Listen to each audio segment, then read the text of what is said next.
Hello and welcome to Let's Talk with Matt and Johnny. In Season 2, we're inviting inspiring guests onto our show to talk about their journey and how they can influence others. This week, we welcome Alexa Taylor to talk to us about trauma champions and how this has come about. Alexa opens up to us about her sexual abuse that she encountered in her early 20s and how she has created trauma champions to support others that have gone through this same experience. This is a very important message that Alexa shares with us, and we're extremely thankful for her being so open. Don't forget to like, subscribe and comment, and we hope you enjoy. Hey guys, welcome to Let's Talk with Matt and Johnny. And in episode 6, we have got Alexa Taylor with us. So welcome, Alexa. Thanks very much for joining us. No, thank you for having me. Happy Monday. Yeah, happy Monday, yes. What we wanted to do is we wanted to talk about obviously this Instagram that you've set up called the Trauma Champions. So we just kind of want to have a bit of a background really around that and kind of a talk around that. So kind of explain what it is and kind of how you've come to create this.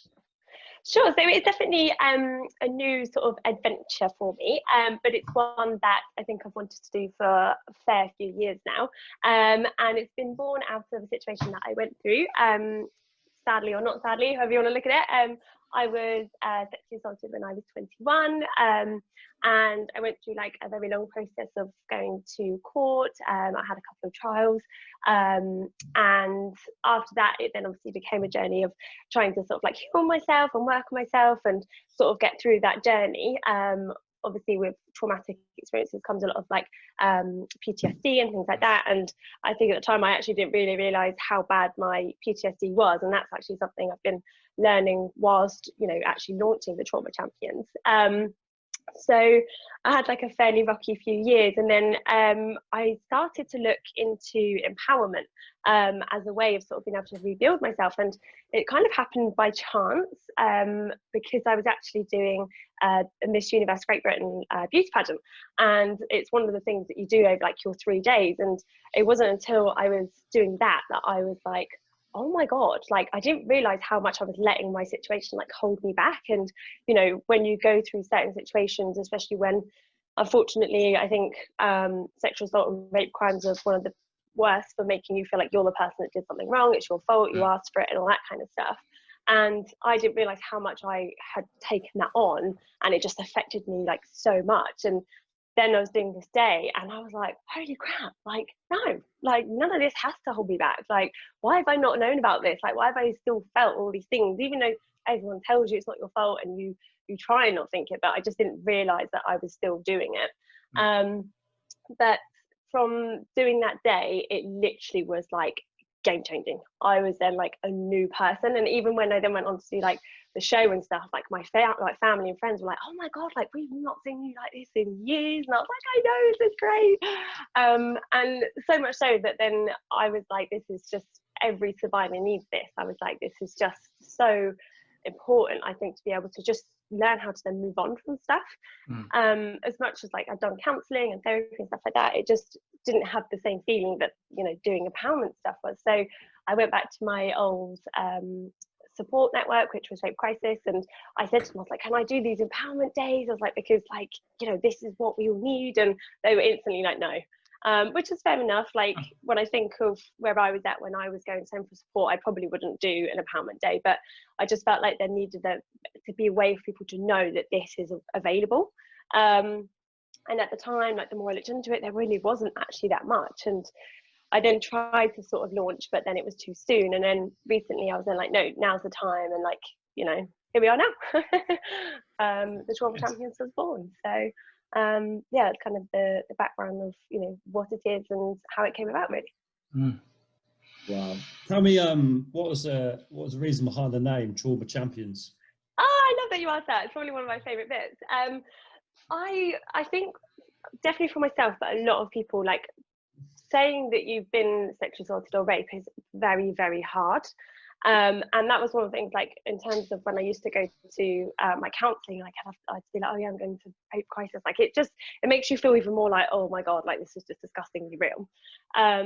So when I was like thinking of the names, I was like, I wanted something empowering and something that made people feel like, yeah, like I've got this. Like, it's not as scary or horrible as it needs to sound. And I actually work with a lady who does a lot of trauma work within prisons. And she said that one day this girl gave her a jumper and it said trauma champion on it.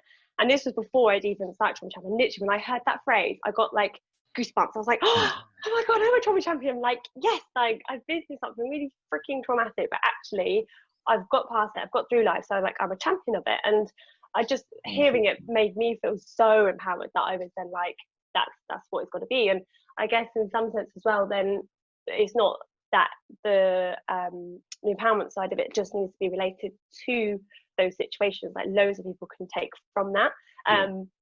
But yeah, I felt it was super empowering, and I was like, if you could put your hands up and be like, I'm a trauma champion, like it makes people feel more like it's not what I've been through, sort of thing. It's a positive as well, isn't it? It's yeah, absolutely.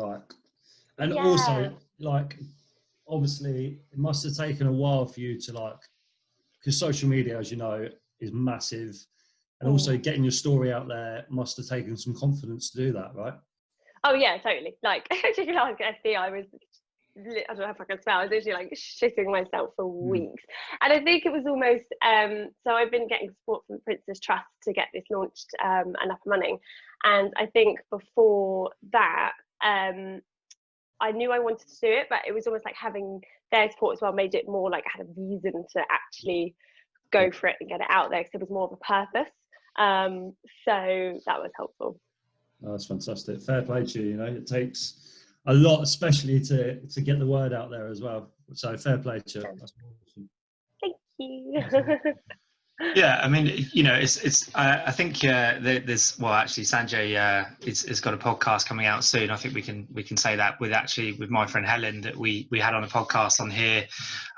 You know, talking about her situation as well, and you know, I second that you guys are doing something that is, you know, most people would kind of shy away and kind of be like, you know, I don't want to, you know, tell my story, you know, let alone tell your story, but actually try and be, you know, like you say, literally a champion for that, and actually holding the flame up for everybody else, and actually being there for other people, which is, you know, it's amazing. Those kind of, that you and Helen, you know, have such strong characters to be able to try and do that. So what's the kind? Yeah, no problem. What's the next steps? You know, what's the types of things that, you know, that people can expect from trauma champions? Is it kind of really getting a message out there, or what's the type of thing that you want to try and get out there for the next? So yeah, I say there's like two parts of it really. Definitely one is the message side of it, like just the whole thing of that moment of knowing like it doesn't have to hold you back, it doesn't have to define you. I think it can be very hard, like if you have got things like PTSD, and there's so many different areas that can affect your life, and I think that can be quite hard to realize, but it's just knowing that they don't have to sort of control your life is sort of like a really, I guess, powerful thing to be able to know and work on. So that's why I like to sort of use the affirmations and the positivity side of it. But then also the other thing is to actually give people that space in that community. So when I was going through my counselling, they were like, oh, why don't you come to group sessions? And the thought of it was just unbelievably intimidating. Like you always have that vision of like everyone's just sat around in a circle and you have to just start talking about it. And I was like, no, I was like, that's just not for me. And whether it was that intimidating side, but also I got to a point where I felt like I needed more, which is then sort of when I started, and it coincided with doing the empowerment day. But I was like, when I started to then talk to other survivors, I was like, oh wow, that's actually also a really empowering thing to do. Like that, the words like, I know how you feel, as simple as they might seem, actually hearing that from someone who does know how you feel is just the biggest weight lift I think I've ever felt. So I was like, right, how can I combine the two? Like, how can I do it that you can have that support, but it's not intimidating, and it's not that you feel like you have to talk about it, but just knowing you're with people that know how you feel, sort of thing. Now, going through sort of like PTSD, one of the main things that happened for me was like I became very lost. You do sort of just lose your way, and like knowing who you are or how you feel, or just even things that you enjoy. And for me, like being creative is something I've always been. Like I love scrapbooking, and I think if SB we talk about wanting to scrapbook one more time, it's probably good. I mean, it's non-stop. Listen to my conversations. She showed me all of them as well. She's got like you know the storage crates you get. There's just like bundles of them. There's just loads of them. I mean, fair play. It's not a bad thing to do. If you like it, right? Yeah, I literally love it. It's just, I find that kind of stuff so therapeutic. Like, and I think actually, you know, there's so much research into how art is so good for like therapy and stuff. But I was like, I'm not a therapist. I'm not an art therapist, and that's not the goal. But I wanted to be able to give people that those things that they can do that are therapeutic. So I based basically 5 different sessions, which I've called huddles. And I came up with the word huddles because I wanted like that coming together, like, I didn't want to call it a workshop because obviously you're doing a creative workshop, but I was like something you just feel like, oh yeah, cool, like we come together. And the word huddle, I just think of penguins, like penguins how they huddle together and they like protect each other in the storm. And I was like, oh, this is just like the best feelings. I was like, I've created these huddles, and they're all these creative activities, but they're all something useful for you to use in your journey. So like the first one is to decorate your own journal. So journaling is such an important tool, I think, for like anybody, but especially if you've got, you know, emotions and things that you're trying to deal with. So when I was doing that, I was like, my therapist was like, oh, go and find one that looks like you or feels like you. And I was like, I literally can't find anything. I was like, this is so hard. I was like, it shouldn't be this hard. And I was like, why don't you just make your own? So the sort of the ideas around the huddles have all come from sort of like those personal experiences, but they're things to give you the tools as well as the community and that creative space. So I feel really excited by them. I've just now got to get them up and running. So obviously COVID happened and that kind of put a pause on it. So that is initially the next step really, to get those going. I mean, the huddles are great. I questioned when you said to me about the name huddle. I was like, "What the hell is a huddle?" And then she explained it. I was like, "Actually, yeah, it's quite." All I think about as huddle is like beginning of a football game, everyone in the middle. Everyone's grouped together. Everyone's like or like when you're in a rugby match. Yeah, that's what my partner said was the huddle, because that's like your ultimate support then, isn't it? Is your huddle? So that's the strongest point. So it's like, Okay. Do you know what? Quick story. We did a video, me and Alexa, last year, and guess who came in the video? The cat. Her older cat. Oh yeah, so it's like a reminiscent. Alex, I got a question for you, and I think we mentioned this when I did the podcast with you and Helen. It really gets under my wick. Really pisses me off. And it's just going back to the whole system, right? So when you, obviously the incident happened, and then when you had to go to court, and that whole system, that whole process, how backwards it was, and how bad that solicitor or lawyer made you feel for something that you didn't do. And it was almost like, you explain it. There was one bit in particular where he said, well, if you're going to dress like that or something, then you know, expect it or something like that. But explain what it means. Yeah, do you know what? Like honestly, this particular topic I think is what I could then talk about for like years on end. And I did a podcast actually very early on. I think, well, not very early on, but quite a few years ago now. It's called Justice, and it was literally all about how the courts treat you, because I do think it's disgusting how you're treated. And I get it's their way of like, it's his word against hers kind of thing a lot of the time. So it has to be that they really have to try and prove that they are guilty, but it's the fact that they do it at the expense of the person that's already gone through the most traumatic thing. And there's a lot of girls, or a lot of, you know, people that have gone through it that say that the court process is actually worse than the attack itself. And I actually honestly hands down can say I wholeheartedly agree with that. Like, I don't know if it's different obviously for unfortunately how attacks might take place. Mine was very much something that actually the more I talk to people and the more I connect with people, I actually know so many girls who have been in exactly the same position. That's unfortunately you've got very drunk and then become vulnerable, that people take, you know, advantage of that vulnerability. And like, I'll never forget that day itself. And it's just awful. Like, they literally just make it out that for me it was I was a model, so therefore already that was part of it. So then like I then became really weird about modeling, and then you know, didn't they build this profile about you though? It was like when you were saying they built like a profile about you, like a for a certain yeah, they went through like my Facebook, found pictures of me like being out drunk, and they're just like, oh, you just do this all the time. And I was just like, madness, isn't it? What the fuck? But even then it's like, yes, everyone goes out and has a drink, and everyone drinks too much to the point they're throwing up, but like not to the point that then that means someone should rape them. Like, it's just, this is the thing, it's right? so bad. This is the thing, because they're painting this picture of you. So does that make it okay for you to go and get abused? or sexually assaulted. That's basically what they're saying, which I don't understand that. I get they have to make a case. They're working for their client or whatever, but enables you to build this profile and say, you dress like that, you go out on nights out, you get drunk. So that's okay, fine. So that makes it okay, does it? Like, it's madness. It's awful. And unfortunately, I think that's what makes like the whole rape culture. Because it's then like, unfortunately, guys will say, okay, well, a girl is wearing a short dress, that means she wants to have sex. No, it does not. A girl can wear a short dress if she wants to. It does not mean she's asking for you to abuse her. Like, it's just, and it's so funny, like, since launching TTC, it's amazing how much you then see stuff on Instagram that you might not have seen before.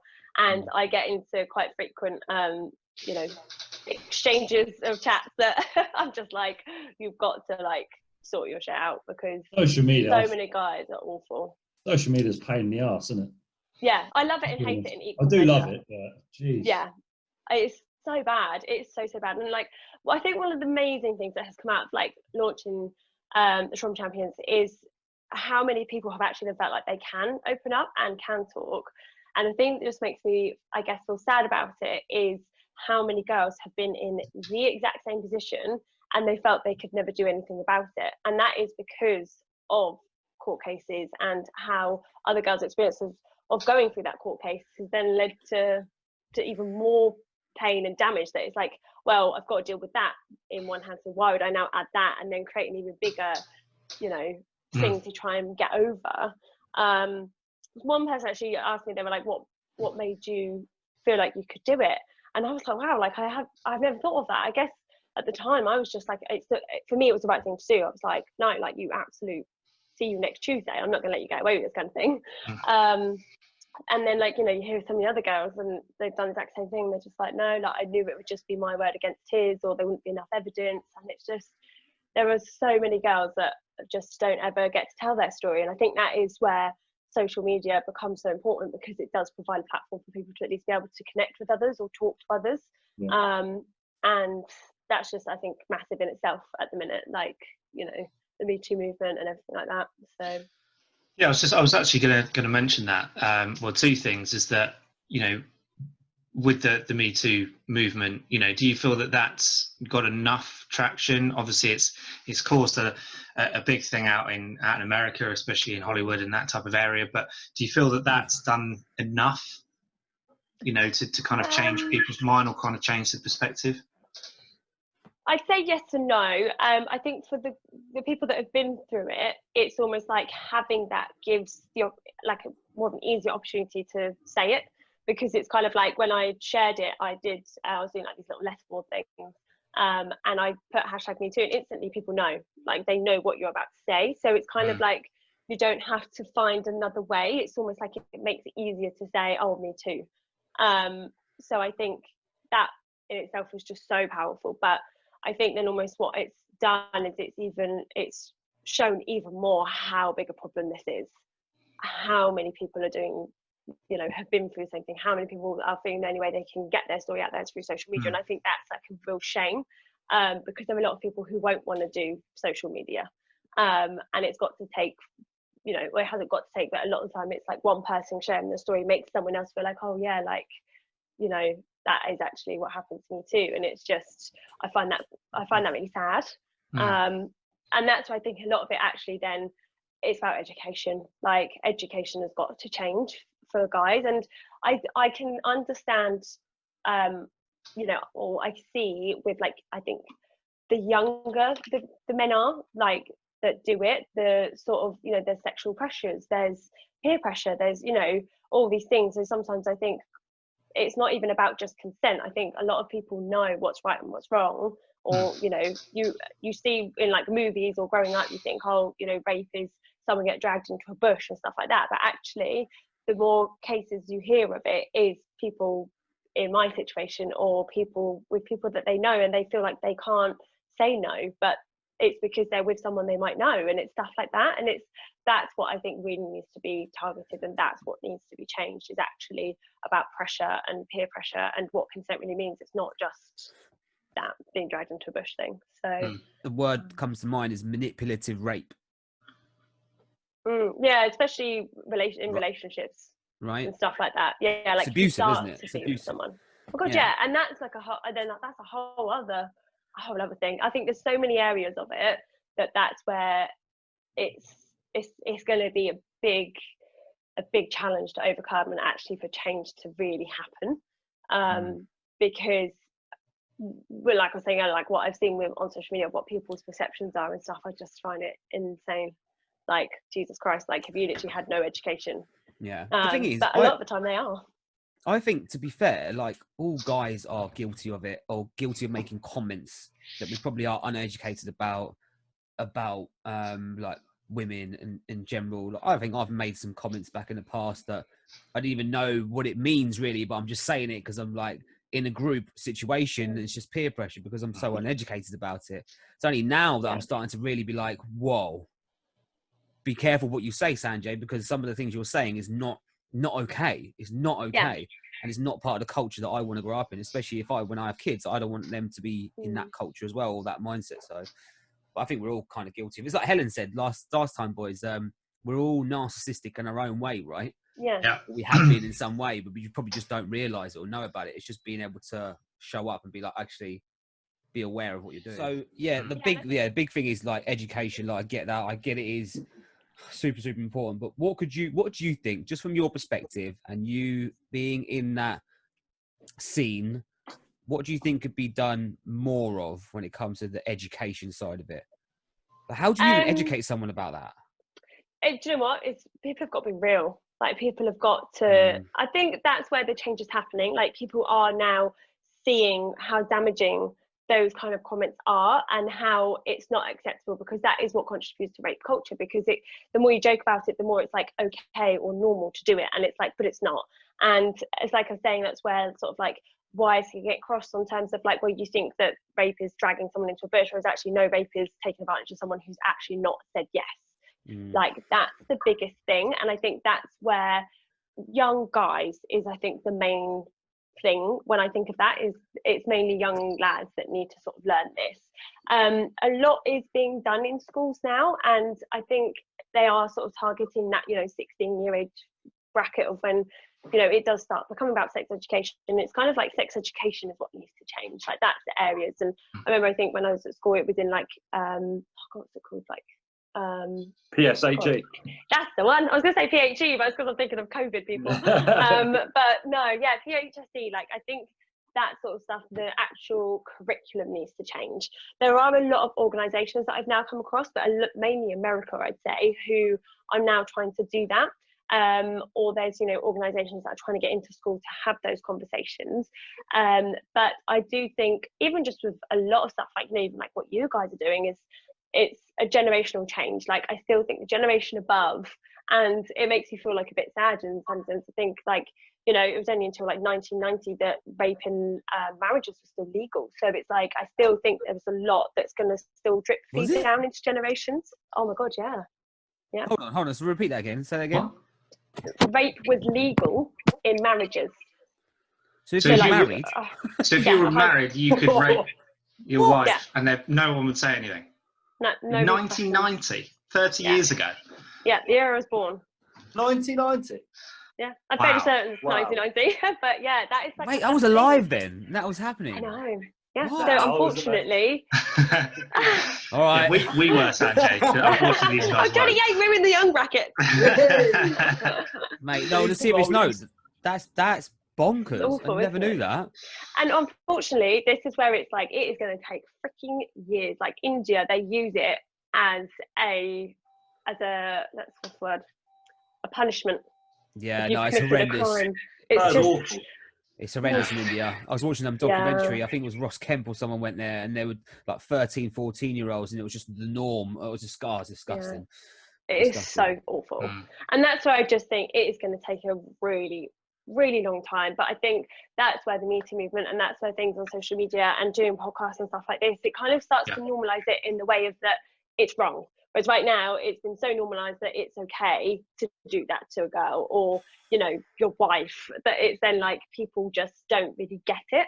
So I think I love the fact that I'm seeing that shift, because it gives people more, strength to then be like, no, The next obviously then part is the justice system, and I just don't even know how I'd even begin to help try and change that. So Well, I think that's the thing. It's actually changing the mentality of being like, what is okay and what's not, and I think so much more now if people are talking and being so open about these types of topics and talking about various different things, not just this but also like racism and all these kind of prejudiceness and all this kind of stuff that happens as well, is that actually if we're talking about it now and you've got youngsters now, they're anything from like 10 to 16, they're living that now. These things are constantly popping up on their social media now because they're so exposed to that at such a young age that actually if it's something in their forefront of their mind, then they can say that this is wrong, you shouldn't be doing this. Then when they grow up and when they get to our age, Sanjay, ripe old age are in their 30s, they've got that kind of mentality, right? So and that's the type of thing is if we talk about it openly now, that hopefully, fingers crossed, in the future that it will become, it won't be a taboo subject anymore, because before, like I say, even before any of this type of stuff, before social media, you just kind of heard about it in the news, but nobody was really talking about it, and everyone didn't really want to talk about it because it made people feel uncomfortable. But that's a really big thing to have to try and overcome, and like that's one of the things that I think so awesome about social media. It's because like it does make it feel like no, like it's not something you should feel like you can't talk about it, and it's not even just sexual assault and rape. It's like it's mental health and everything like that. There's such a huge shift right now, and I especially think with this year because people have had more time to focus on themselves, or there's so much more of it that comes out that like, oh my god, like I'm struggling with something, and there's so many more resources available that it's like I think there's just such a shift in it all at the minute. And like what you were saying then in terms of I hope that like the sort of generation of 10-year-olds now will become that sort of next generation of being like, oh yeah, hang on, I'm going to challenge my parents, because it's going to be their parents that are the generation above us that are still slightly in their old ways. And I just then think it's going to take for our generation, when we have kids, we'll be able to like raise them and being like, no, like that's not how you treat a woman, or that's, you want to talk about your feelings, you talk about them. Like I think there's just such a shift now, and it's like I kind of in some sense feel like excited for the future generations that they'll have that, because I think our generation's the ones that's probably suffered the most, because we're the ones that have had to like get used to the changes in a way. Like, and going back to your point as well, like when you said of young guys being able to like know, and I was on a work job recently, and the dad was kind of talking about it because his son's 19, and he was saying that like his son now will not chat up a girl. His son the girl will have to chat him up, and the wife was like, oh, like that's just so like arrogant, and he's like, no, it's because now guys are just so petrified to say anything. And I was like, oh god, I was like, it's just so tough, isn't it? Because it's just like, it's in some sense everyone's so petrified of saying or doing anything. It's kind of like, I hope it's gone like here down to here, and like hope it'll just kind of balance out. That it's like, it's not that's the case. Like this oh god, what's that TV program? Oh, it's called Working Mums. I'm sure you guys have not seen it, but it's hilarious. It is so funny. And this guy's like going on a date, and then he's like, do I kiss her? Do I not? He's like, I don't know how you're meant to be in these days, this day and age. And it was kind of pointing out, I guess it was bringing out that point of like, people are also now almost too afraid to be able to act on impulse. And she was like, look, I'm giving you the signal, like, I want you to kiss me, like it's fine, like you don't also have to be so. And I think that's where it's also tricky, like there's so many bad lines. But very much, people can take certain things, and you can almost take it too far, like you say, you don't want to be like, you don't want to kind of, these things will happen, and unfortunately things that have happened to you, unfortunately it will happen again, and and there are awful people out there that do it, and it completely cringes me out, but again, it's just that we feel so strongly about it that but unfortunately these types of things will happen, and then understanding that actually that is wrong, and people standing up for it. And actually the main thing that I want to kind of bring out of this as well is that the justice system, I know that unfortunately we don't have a voice into that, but do you feel that is what's putting a lot of these young females, because they don't want to come forward because of that, that's the sole reason why they don't want to talk? Yeah, 100%. A lot of people do say that that's their reasoning, because it's kind of like they know that it's going to become a he said, she said. I think for me though, it was weird. I felt like I didn't really know enough about that to start with. I think maybe in some sense, if I had known what was coming, I might not have done it. I mean, you were 21 years old. Like, you're not, Yeah. you weren't a 30 years, 30 or 40 years old. You're a young girl, aren't you, really, at 21, 2018, whatever it is. So you're not going to know.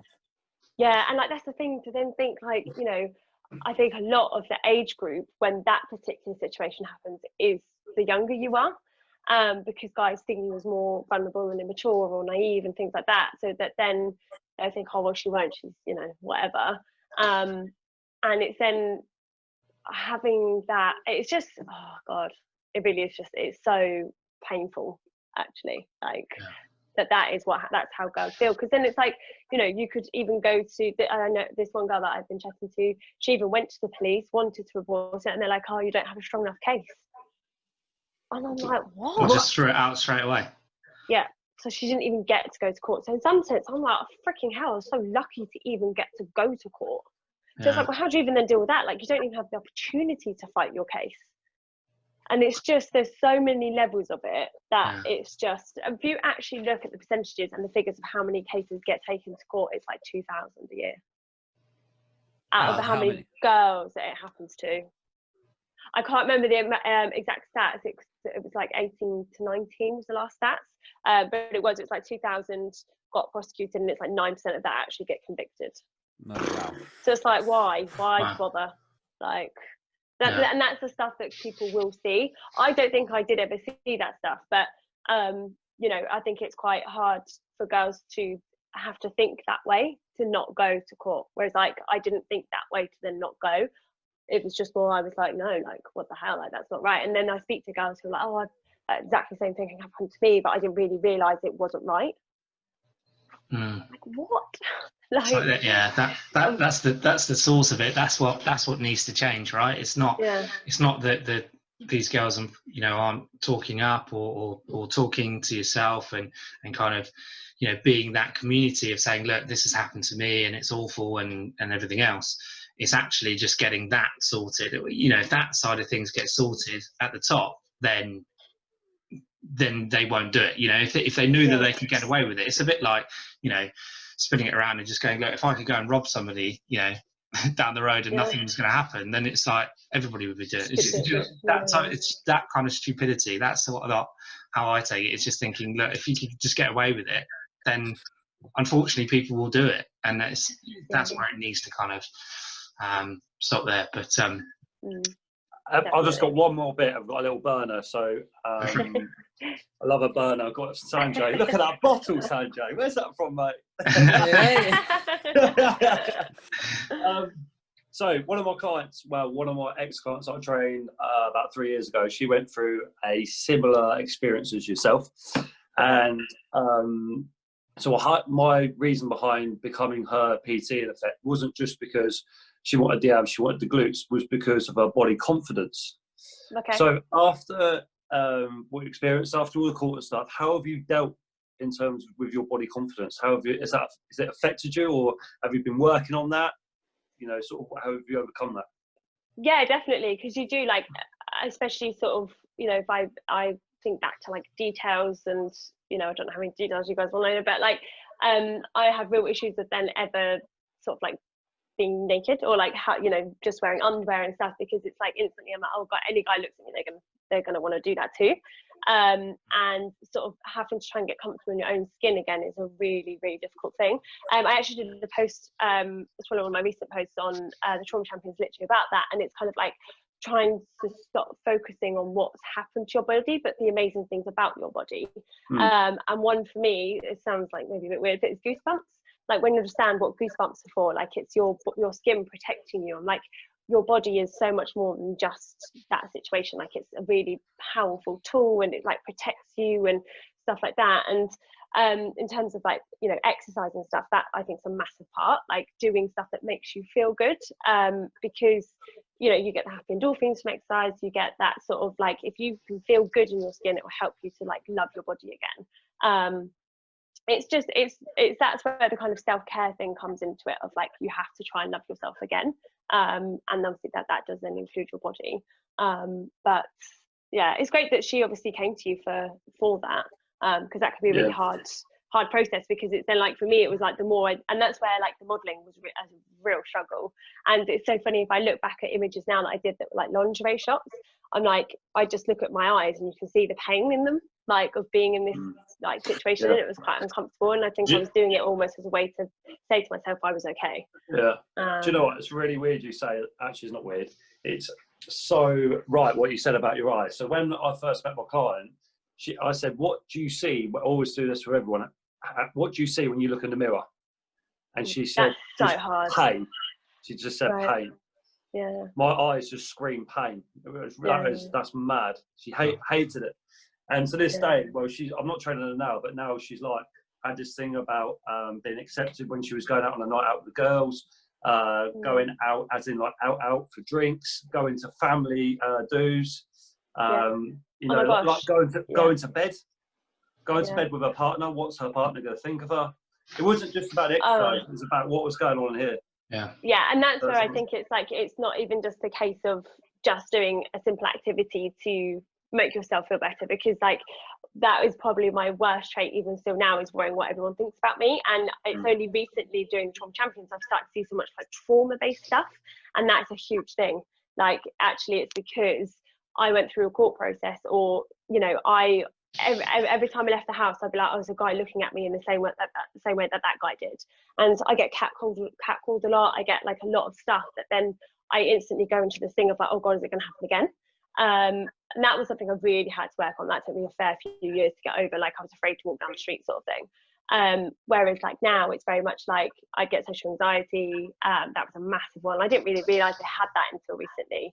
And it is literally like you say, what she was saying, it's like your anxiety of constantly thinking, what is someone thinking of me? It goes through so many layers, because it then didn't become just about what guys thought, it came about like what people thought of me. It's just, oh God, yeah, I really feel for her. I know it's a vicious circle, isn't it? Oh my God, absolutely. Yeah, 100%. Because then like you create anxiety in your mind thinking these things because of what you've been through, and I definitely know what she means. 100%. She needs to message anyone. Well, she did actually pop me a message last week about booking onto an online class, so yeah, definitely. Okay. I think she's done all right, to be fair, but yeah, I thought I was just mention that, as I'm massive on body confidence. When someone comes to me, I work on their mindset before I actually implement the exercise. Mindset is everything, isn't it?